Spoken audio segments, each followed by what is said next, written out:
It's my privilege to welcome Claire Abrahamse from, she's an architect in Cape Town, but she's also a lecturer at the University of Cape Town. And I'm not going to say all of your CV, but I did notice that you studied for 2 years at MIT, which is quite impressive. I think so. And I'm going to show you some of the work from the time there. Okay, so there's sort of just fits in nicely with the theme. And she's a heritage consultant, and we know that we've heard that there are things happening at UCT. There's a statue or something there in the news. So I think it's quite pertinent to get your perspectives also on how building the future of the city you recognize the past as well.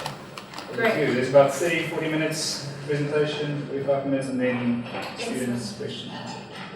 Okay, good. Well, thanks for having me. I'm very jealous of you all. It sounds like an amazing thing to actually be part of.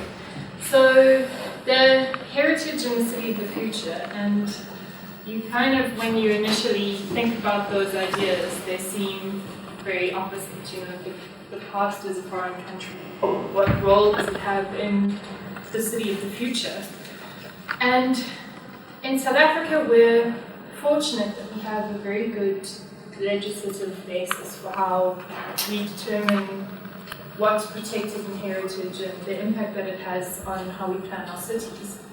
But it's still, that's sort of a kind of a practical thing. And one of the examples, which is Stellenbosch University, that I'm going to show you, because you obviously, I've done it, and you all know the site very well, does start to deal with the practicalities. But the example I wanted to show you initially, as mentioned, was part of a group that I worked at with in my time when I was in the States, and that was looking at the city of Florence, which is an extreme example because Florence is completely protected. It's a UNESCO World Heritage Site. It probably has more monuments in it than any other place on the planet.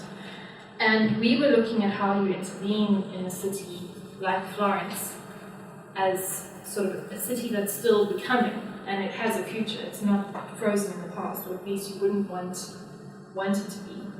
And it's quite interesting that there are people here who are looking at technology and innovation, because that's essentially what we decided would be it's an important tool.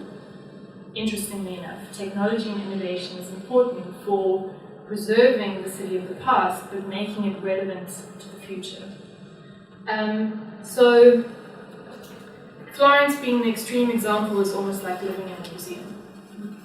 Everything's so protected that the residents are finding it quite difficult to live in the city. You know, swamped by tourists, everything's focused on the past and protecting the past. And while that has relevance for an everyday person, they're not living in the Renaissance. So how do you make sure that cities can retain their heritage and still become living, meaningful places as society develops? And that was really the task of this little exploration. So these are issues that really have confronted a lot of very significant cities that have a lot of heritage value and have been extensively written about sort of in the late 20th century. An example that I can think of is the island of Lamu, which is off the coast of Kenya, where it was very isolated, and when UNESCO arrived, they were absolutely bowled over by this place, and they protected it as a World Heritage Site. But what that meant was that suddenly it was flooded with tourists, and the people who lived there no longer wanted to live with their kind of fairly humble ways of life before that was embodied in the fabric and the whole sense of place.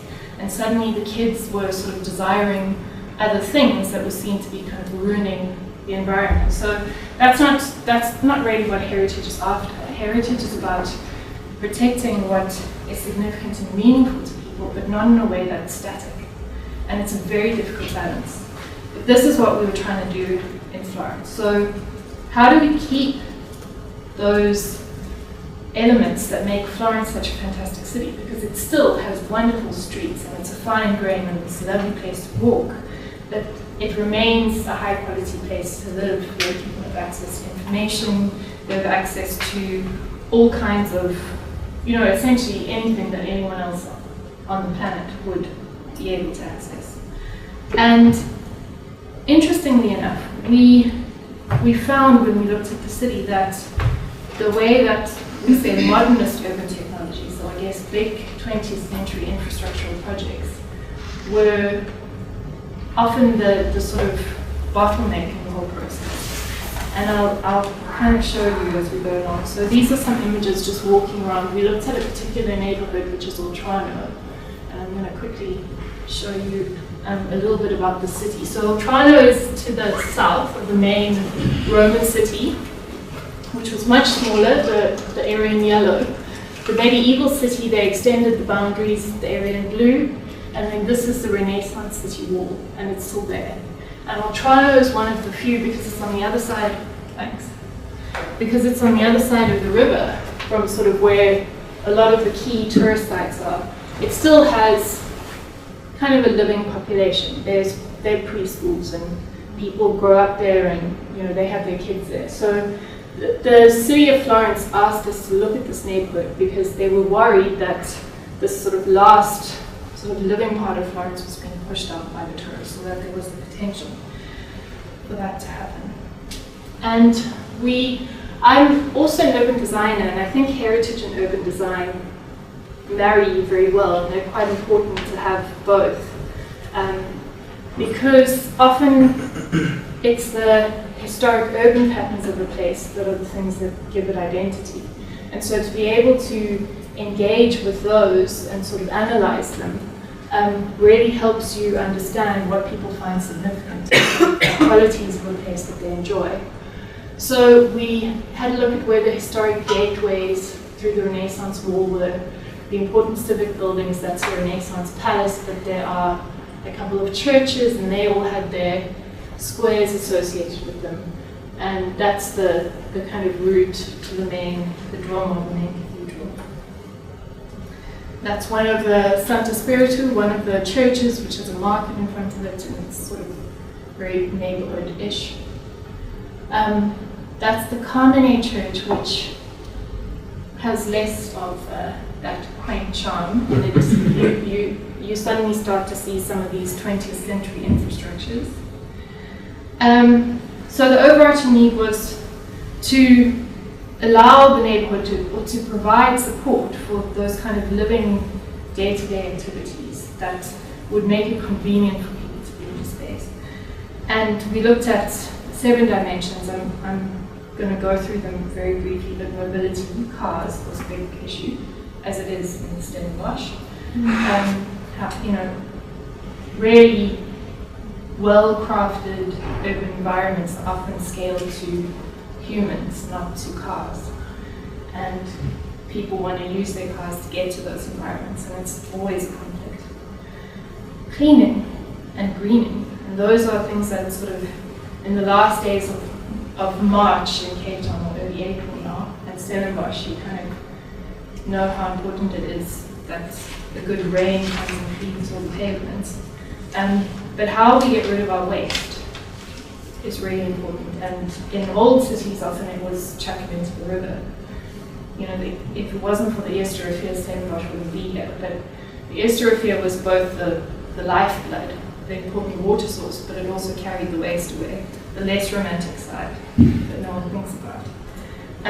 Communication, and that really is about interaction, making sure, especially in this area, there were quite a few elderly people who, when you kind of add cars to the mix, suddenly don't want to come out of their flats, and they become quite isolated.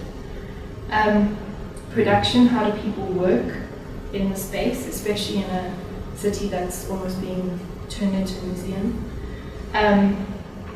Sense, and how, the sounds of the neighborhood, the sort of taste, those particular food, all of those things, particularly in Italy, are quite important.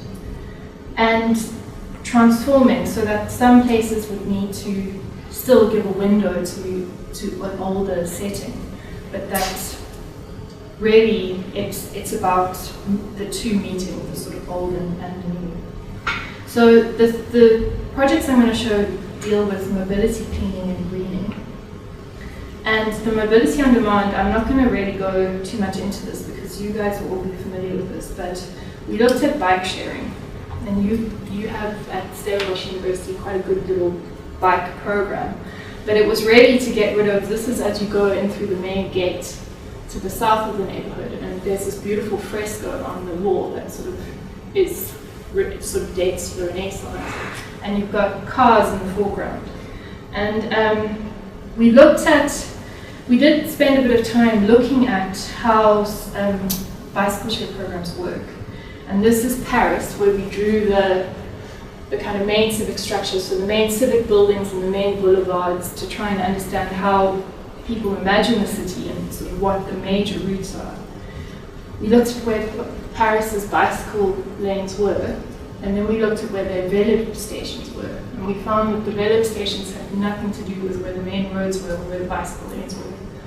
They had everything to do with how far a person is willing to walk to pick up a bicycle. So it almost was this hexagon of 300 meters that began to define how far people would walk to get to a bicycle. And Paris has its bicycles, but Italy has its Vespas. So we thought, when you introduce technologies, you also need to think about what might be appropriate to that particular place. And so we looked at a bicycle network and where we begin to put these new stations. And we also, interestingly, found that the Renaissance gateways became important interchange places and sort of fitted into this system of 300-meter walking hexagons. But in Florence, the idea of a scooter share network would create a much broader range. So the red is the historic city, and the blue starts to show the outlying districts. This is sort of where you would find IKEA and the things that you don't want to see in historic Florence, but are actually necessary for people who would be living in historic Florence. So it really was that whole idea of kind of communication and portal, I suppose, between the outside world and the edges of the city that would allow people to have access to those services but still live in the city and not have to have a car. So this was just showing how we would begin to put it into the neighborhood itself. And the idea being, this is the Piazza del Carmine, that there was that one photograph of the church facade with all the cars in the front. And the hope would be that you could begin to bring back some of these places. And it's blank, it doesn't look that great, but suddenly it's a canvas for people to decide what they want to have in there. Trash removal or garbage removal. This is some old photos we found of guys collecting rubbish in Florence in the early part of the 20th century, which was very quaint, but obviously the quantities we're dealing with now and recycling and all the rest results also in public spaces being filled up with these kind of unpleasant, smelly things. And that was just mapping where in the neighborhood there were dumpsters, dump trucks. So you can see it's pretty much all over the main streets. And the issue is, again, it's a 20th century technology that you have these big trucks that have to get down very small lanes, and everyone dumps their rubbish at the end of the street into these big dumpsters, and those get picked up. And technology allows us to potentially look at making the system much smaller. So like the bicycle share or the scooter share for one person, that you could begin to also break down the scale of garbage collection in a place like Florence. And in particular here, we thought that it could actually be put into the paving stones of the street. So it could, yeah. Sorry, these pictures where you're taking, are these on the further outskirts of the city? No, this is right in the middle. Right in the middle by the, the Ponte Vecchio? It's in Oltrano, so it's a little bit further into the little historic neighborhood. So it would be on a small street that you would probably not get two cars past, and you've got these dumpsters. So we went through a whole process of trying to understand how you might sort of break down the scale of the thing so that you could even, there was a proposal to have a sort of remote system of picking up your sort of garbage bag that you put into this bin that goes underground in the street. And that could happen at night, and it would still go to the central kind of depot and could still be collected by the truck, but that would happen outside of the historic city. So is the idea that these wheelie bins are little robots that... Almost, yeah. Okay. Yeah, that they would almost be, well, the idea was smart trash, but yeah, it would all be kind of remote, and you wouldn't necessarily have to have individuals coming in to collect the trash in big trucks. So that was the hope, the game, that you begin to, that the infrastructure is still there and the services are still there, but they begin to take a different form in the city that isn't so intrusive. And along with that, there's the aesthetic aspect, but it also is, it breaks down to more than that. It's functionally, it's sort of use and people's sense of place and being able to have space in the street. Then the last one was greening space, and this was quite a big infrastructural one. This is what the Arno River looks like now.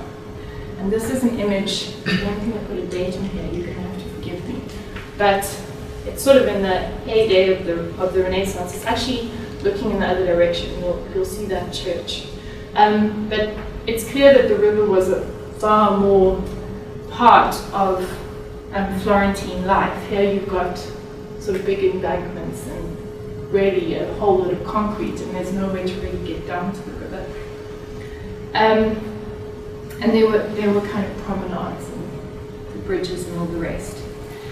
The Arno, as I mentioned, was important for Florence because it brought water into the city. It was, if you look at how cities are founded, a water source until sort of Las Vegas, where you could decide that you're going to spend the money on somehow getting water to this place in the middle of the desert. That water was kind of a founding aspect of where people made cities. And again, that was to bring the water in, but also to take the rubbish out. And in November 1966, there was a huge flood in Florence.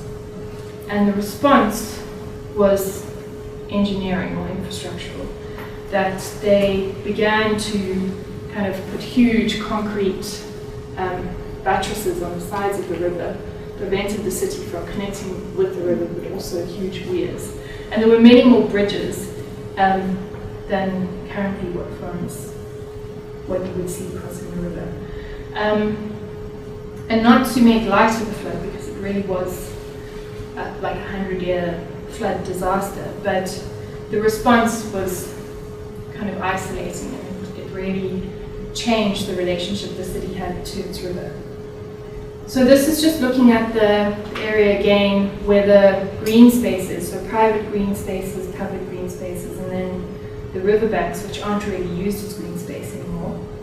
And there's a natural water system, sort of, the area sits in a kind of natural valley.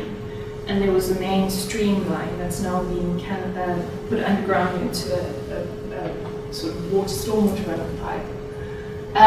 But they also, after the 66 flood, all of the stormwater and black water was consolidated on that side of the river into an embankment, the sort of piece of infrastructure that became a barrier. That's just showing the extent of the 1966 flood. But in the neighborhood itself, there are lots of sort of expressions of the importance of water, and we looked at where all of the sort of public drinking fountains were. And some of them are very historic and sort of sit on building corners, and some are much more modest than sort of 20th century. But there still is a need for water in the neighborhood. This is just looking at where all of the sort of access points to greenery are. And again, the problems of greenery, embankments, having cars parked, the river water is kind of polluted. This was just looking at the fact that there are very limited play areas in the neighborhood. And Florence has a very particular kind of artistic expression, but people who live in you sort of young people who live in that city probably don't want to paint like Leonardo. And so you find that the river almost becomes this space where they can give expression to things that don't really fit with the Renaissance narrative. And then people try and do kind of very river-like things, like they try and go fishing and they have to negotiate these huge weirs. So we looked at a site on the river as a potential of where you might be able to intervene in this kind of massive infrastructure to make the neighborhood more livable. And I'm going to skip through, but it was really looking at recreating an embankment and linking it, this is a historic gateway through the Renaissance wall, to existing gateways in the city, and resurfacing. And that's essentially what, if you stand at the river, that's sort of the city's up here at the top, and this is where the water is, and sometimes the water's up there, but mostly that's sort of a huge flood event, so you deal with this huge cliff. And so we looked at ways of beginning to kind of transform this edge. And one of the ways that we thought would be appropriate is to actually use water and begin to filter the stormwater off the surrounding surfaces in a way that actually revealed it as sort of a series of fountains that then went through a filtration process before they got into the actual RNO's flow, instead of it all being isolated in this pipe. And along with that, the kind of revealing of water and the need to use reeds and gabions and things like that, the hope that that would bring back some of the wildlife, but also allow people to suddenly access that edge. So I'm just gonna, this was kind of looking technically at a drinking fountain that would then have runoff and a little bit of a storage tank that could then be aerated through this sort of modern fountain and slide underneath to the filtration process. And it could even borrow from some of the existing greywater in the bigger infrastructure. And that was looking at another section where there was even an idea that you could begin to excavate into the kind of buttressed edge of this river bank and have a series of shutters that could begin to slide down and seal it off in the event of a flood, which was maybe a bit more of a way out idea. But certainly the idea of reconnecting Florence with this river and how that made the city livable in the past, but it could also make the city much more meaningful and livable in its future. So, Stellenbosch University. This is sort of a counterpoint example, and I suppose Stellenbosch does have some similarities with Florence. It's a town that came about because of its river, and it sits in a kind of valley, and it has a lot of elements that are typically South African as well, like the Watererbe with the long, Dorp Street. Each of the plots had a long sort of access to the river so that they could irrigate. There were also elements like Wilkenhof's turn. I'm trying to find on the map where Wilkenhof is. I should know this exactly. But that angle was related to a mill stream and sort of roots to Ida's Valley. So there's a whole historical layering of the town that we looked at in these maps as to why the town is formed the way it is, but also how the university sits within that. So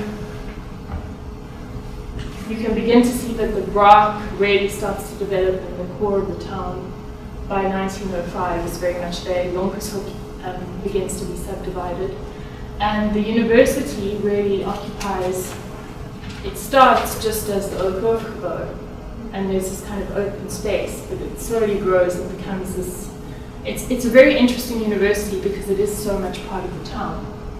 And you really can't understand the layering of the place for the university without looking at the Stellenbosch.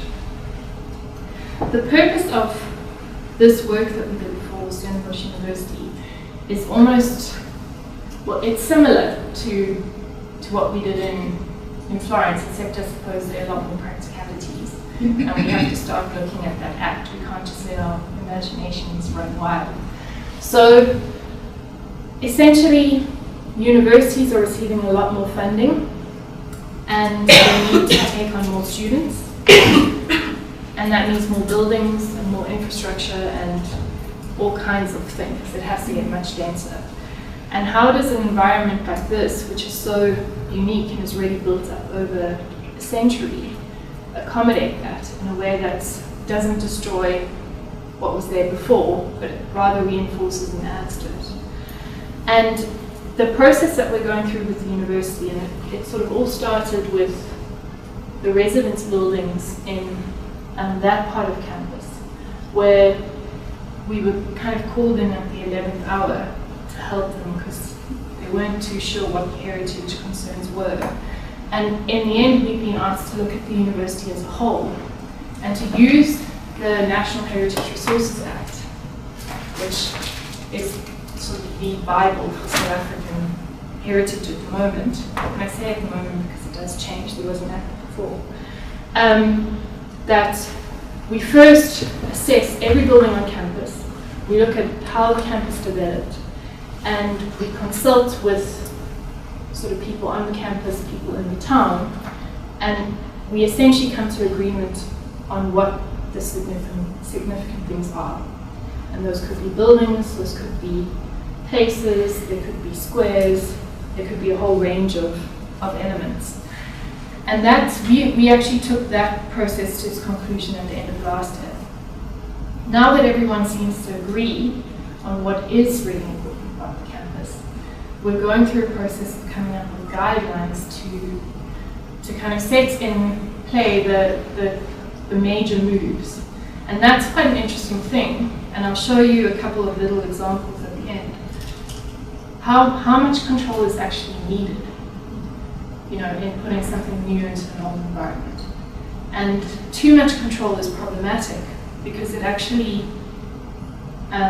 prevents development from happening. And that's not what heritage management should do. Again, you could end up with a static city like Florence, that problem of the whole town becoming a museum. So heritage is actually about change, but just responsible change. So this was looking at the campus now. The purple showed buildings that are national monuments, so we're there. And the green showed buildings that are older than 60 years, and that's because the Act, uniquely this Act has a clause in it that protects all buildings older than 60 years. Largely, it is related to the fact that our previous view on what was heritage worthy was very one-sided from a cultural perspective. So there's this kind of umbrella clause of general protection that begins to look at everything on the basis of age. And we divided the campus into smaller precincts, and I'm going to focus on this one here between Andringa, Victoria, and Merriman. We're again sitting in that building. And listed all of the buildings, and then began to go through, find historic plans. We had to find historic images. We had to look at who the architects were, if there had been changes to the building, when the building was constructed. In terms of legislation, we looked at the age of the building. Was it a national monument? What was its gazette? Did it fall within the heritage overlay zone of the town? So there were a whole lot of kind of tick boxes that had to happen. And then a whole assessment. So was it a rare example? Architecturally, was it high, medium, low? What was the reason? Work of an accomplished architect. And this is all, these are all outlined in the Act as ways that you identify heritage significance. And then there was kind of more of a discussion about what the building was like now, what our recommendations were for its significance. And this one was a national monument, and we agreed that it should stay a national monument. And then maintenance plans, guidelines, things for its management into the future. Tom, the education gelewer, which was, this was an interesting section because you had such a range of buildings. Like, from the Oak to this building, which we said was ungradable. But you know, it's interesting that they're together, and that's almost somehow it seems crazy to us that, when is this building, the date? 1976, is that 6 or 8? 6. That in 1976 they kind of thought this was okay. I mean, isn't that, it just goes to show how fluid the idea of heritage is. And so we're kind of stuck with it, but there are ways to improve it. I mean, imagine it never had these trees. I'm sorry, how much does it say about the inside and how much about the outside? Okay, so the way that grading happens is that you get grade 1 sites, which are now in South Africa, grade 1 of national significance. So that's Table Mountain National Park, St. Lucia Wetlands, Robben Island, the really big sites that have had huge impact on the history of our society. Then grade 2s are provincial heritage sites, and the Ogo is one of those.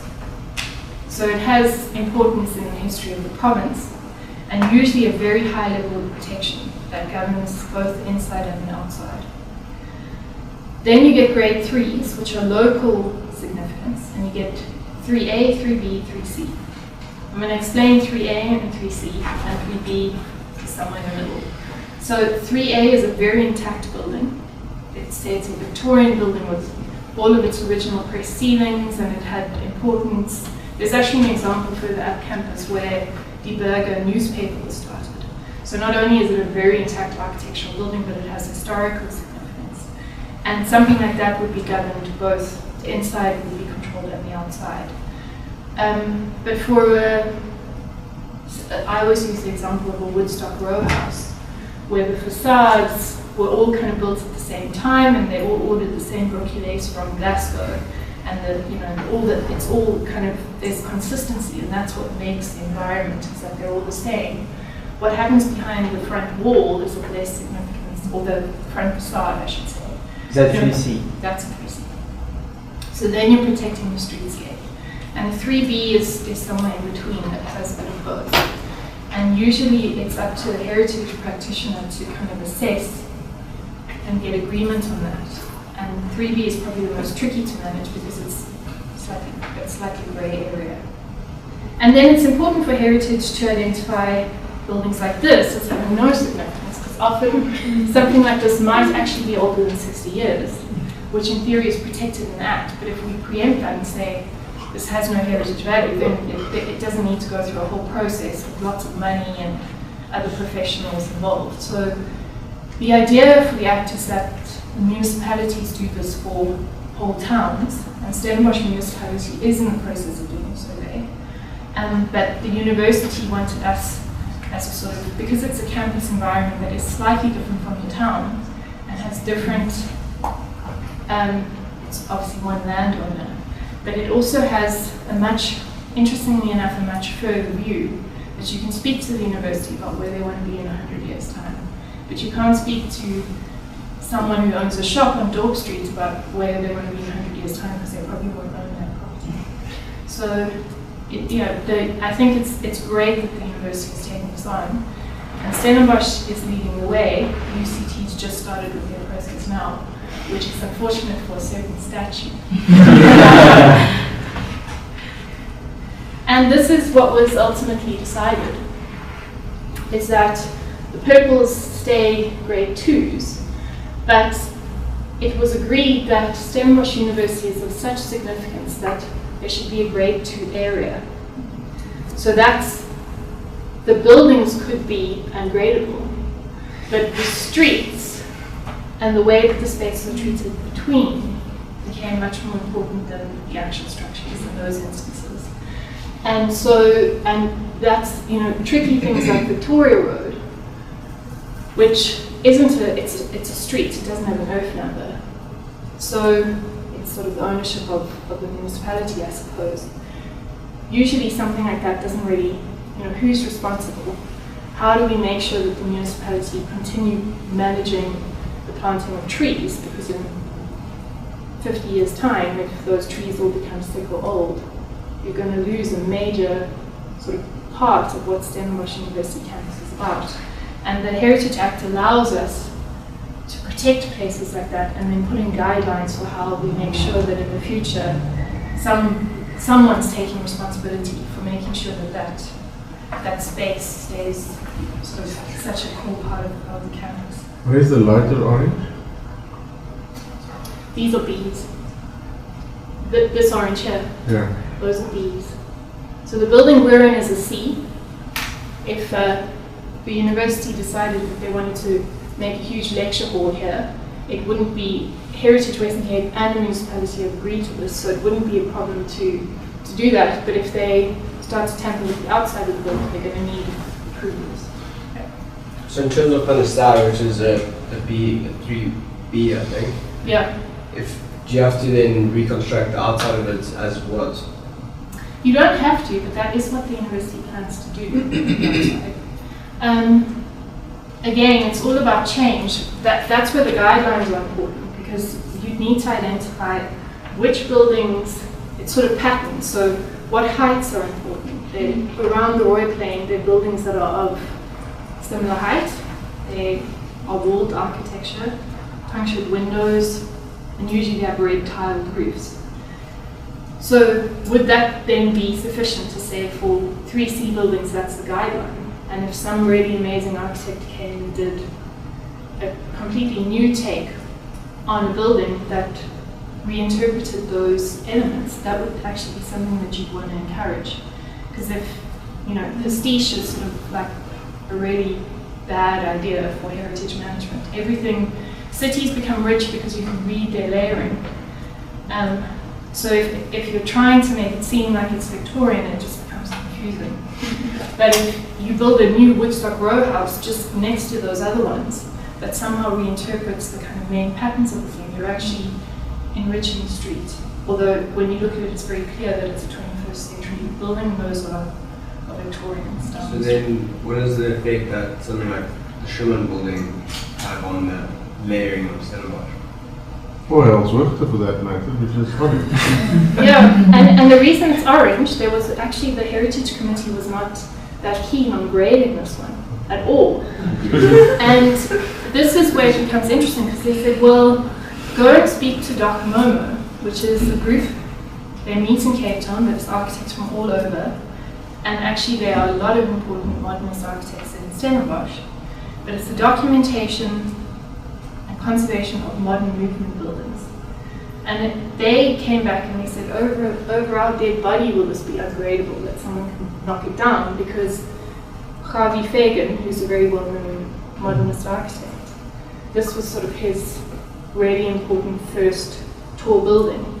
And if you look at it, and you look in the context of what sort of some of the Scandinavian architects were doing at the same time, it was actually really cutting edge. And when you're in the space, especially the lower space, you can sense that it's sort of a meaningful thing, that you can sense that he definitely looked at those architects and he was definitely using really sort of cutting edge ideas in his construction of that building. And so, although it's probably not important to all of us, to a particular group of people it is very important. So that's sort of heritage is also about negotiation. And so the one thing is we're talking more about buildings, right? But there are other elements to the campus as well. Trees, there's a statue, there are artworks, there's tennis courts. How do they feature in heritage? Well, we have graded the spaces, and unfortunately I didn't put the space grading on. But for instance, the Roy thing is completely, it's the key space of this university. It looked a lot better 75 years ago than it does now, because it sort of, that putting that library on the ground, which in itself was quite cutting edge for the time, because it seems like a very bizarre idea that you put books underneath the ground where there's water.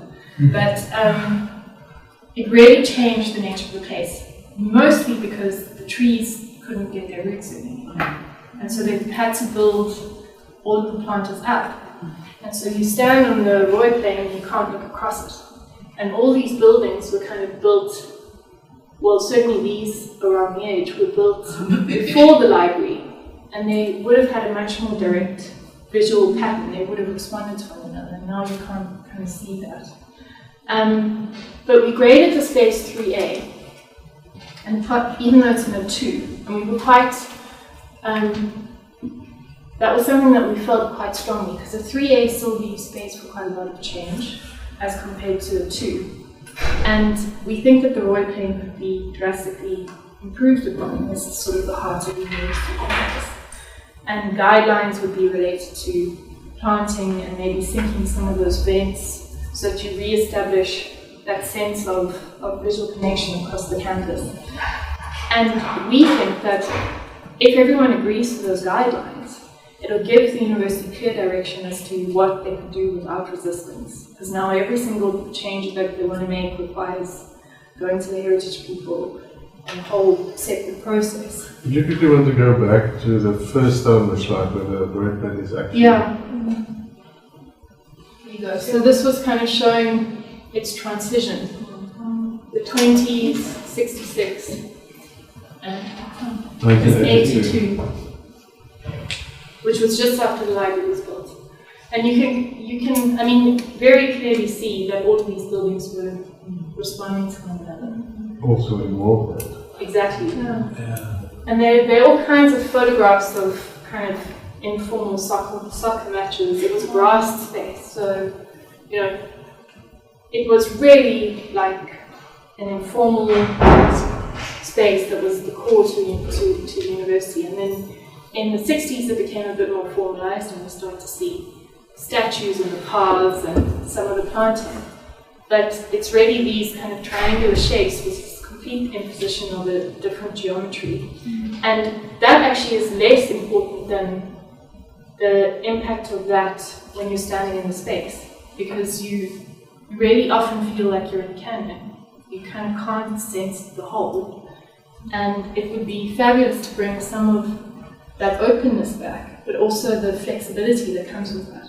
That, you know, students could suddenly decide that if they wanted to have a concert there, they could. If they wanted to do whatever, you know, protest, all of that kind of thing. Whereas it's not actually a very efficient place to protest, because people on one side can't see what you're doing. So, you know, but those are sort of those kind of spaces are important for universities, and historically this was that kind of place. So, how final are these things, and are there any public consultation? Or if someone says, okay, tear down the BA building in 20 years from now, when these guidelines have been accepted, can the university just proceed, or do they have to have a public consultation or something like that again? At the moment they have to have a public consultation anyway. It's part of the Act. And also, I mean, UCT has this issue as well, is that for universities, there are always the conservation groups in the town that we consult with. But universities have their current students and their alumni, and no one's quite figured out how to consult those people as major stakeholders. But they are major stakeholders. They're not coherent. You know, they're not going to register themselves as a conservation group, but they're a very important part of the places that the universities are and how people understand them in society, and sort of that sense of identity, I suppose. And I suppose that is something that we're going to have to look at, is how we consult those people. Certainly in terms of the 20-year story, we would build into this that it has to be reviewed in sort of 5 years and then 10 years. And you would imagine that in 10 years' time it would unfortunately be redundant, but that's because cities change. And nothing, you know, to be so short-sighted as to think that what you believe is important now is going to be important in a decade is, you just kind of miss the whole point of heritage, I suppose. So that, hopefully that would guard against something like that. That it's, even though it is a longer-term plan, it's not a hugely long-term plan, and needs to be renewed. But yeah, certainly for the purple buildings and the purple spaces, I'm going to go back to this. I think there would always be public consultation. it's for these kind of the black buildings and possibly the yellow buildings that as long as they stuck within the guidelines and everyone agreed to what those were, that the university would have more freedom, which they really need, because universities get budgets for 1 year and they spend it or they lose it, and they've got to sort of suddenly make a lecture theatre. And that's part of the issue, is that the heritage process adds on so many months that it becomes impossible for them to actually spend their budgets. And those budgets are, you know, that's sort of part of heritage, that is part of heritage as well, because if you're all sitting in really old lecture theatres with no equipment, it's not much of a university. So that ultimately has to, I mean, firstly it's a place of learning. And we have to make sure that we make it a really relevant place of learning that also retains part of its traditions and its, the kind of sense of space and qualities that are so positive for the students. So I'm going to quickly jump through this, but to give you a sense of some of the guidelines, this is right next to the Nielsen. And every single time we look at anything to do with the Nielsen, we kind of prompt the university to bash it down and do something together. But that's all wishful thinking, for now anyway. But kind of looking at setback lines, of what the alignments of important spaces are, how we respect really precious and special buildings. So that's sort of where we pick up diagonals, where entrances to other buildings are, again, how they relate to one another across spaces. And then also looking in terms of height, and that's the envelope idea, is that this is kind of a section, that's the De Beers building, and that's Marekabo, how you would pick up roof datums, roof heights, and maybe in particular circumstances, the envelope is the only thing you need to dictate. It has to follow the pattern. It has to have an entrance that faces onto the main student walk, and you walk into the entrance and it's probably double volume, because that's what you get in most of these buildings. And then it goes off to the classrooms. But what those classrooms are should be dictated by what the university needs. It's the sort of pattern, the legibility of the environment, that the heritage starts to come in, an idea of, I suppose, conservation-worthy environments.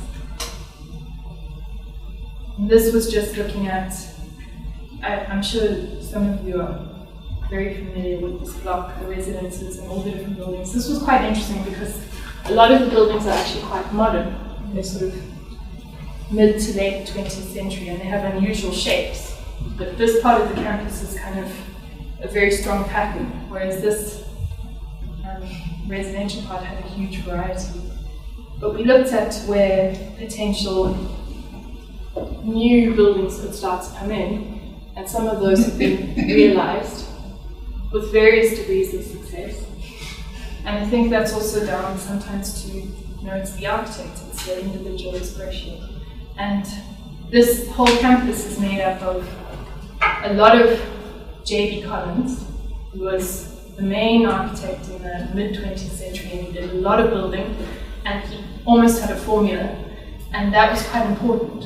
Kind of the fact that there was one author, or need not be one author, but someone who's just trying to keep up with the university's demand and not be too extravagant. And then you got the kind of low and low and the Okokobo, these architects who really made these gems that were celebrated and were important places in the campus. Everything's a little gem, then it doesn't make sense. You also need the kind of J.B. Collins ordinariness. So maybe we'll see some of these buildings as fulfilling a similar role in 20 years' time. But yeah. Claire, thank you very much for a very interesting discussion. I think we can